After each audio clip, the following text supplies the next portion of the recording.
নমস্কার প্রিয় নেতাজি। শুভ্রা ঘোষ। প্রিয় নেতাজি, অনেক দিন ধরে তোমাকে চিঠি লিখব ভাবছিলাম। আজ কোনো একটা ঘটনার নিরিখে তোমাকে চিঠি লিখতে বসলাম। ছোটবেলায় আমাদের দোতলা ড্রয়িং রুমে তোমার ছবি, জন্মদিনে পেতাম বই, সেখানেও তুমি।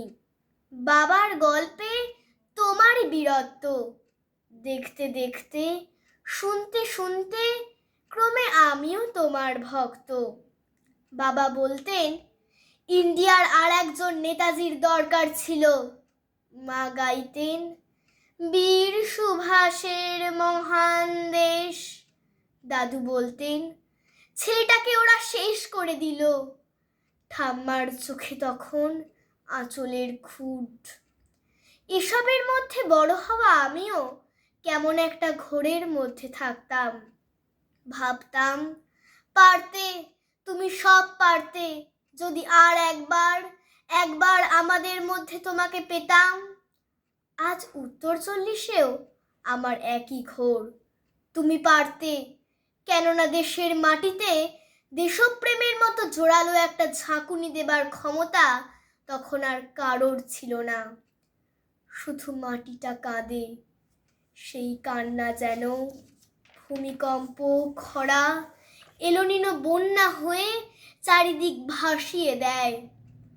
এখনো অভিমান করে শুয়ে থাকবে রেনকোচিতে? আজ যখন ঘাড়ের উপর AK-47-এর নিঃশ্বাস, রক্তের হোলি খেলা, ধর্মের জিগির, তখন শোনাও সেই আওয়াজ, আমি সুভাষ বলছি। মেয়েটা দৌড়ে এসে বলবে মা মা দেখো উনি আসছেন। পাশের বাড়ির মেসোমশাই ডাকবেন জানালা দিয়ে, বৌমা আমি বলিনি উনি ফিরে আসবেন। খোলা জানালা ধরে দাঁড়াবেন মায়েরা, তাদের ডান হাতে শঙ্খ, বাঁ চোখে জল।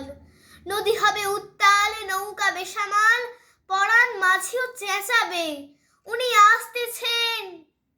সবুজ মাঠে শিশুদের হাতে পতাকার দোলা, উনি আসছেন, উনি আসছেন, উনি ফিরে আসছেন। তোমার হারিয়ে যাওয়া জন্মদিনের ভেতর থেকে উঠে আসুক আর একটা 23-এ। আজ স্বাধীনতার ঠিক আগের মুহূর্তে দাঁড়িয়ে তোমাকে আমার এই চিঠি। প্রণাম নিও। ভালো থেকো নেতাজি, ভালো থেকো। নমস্কার।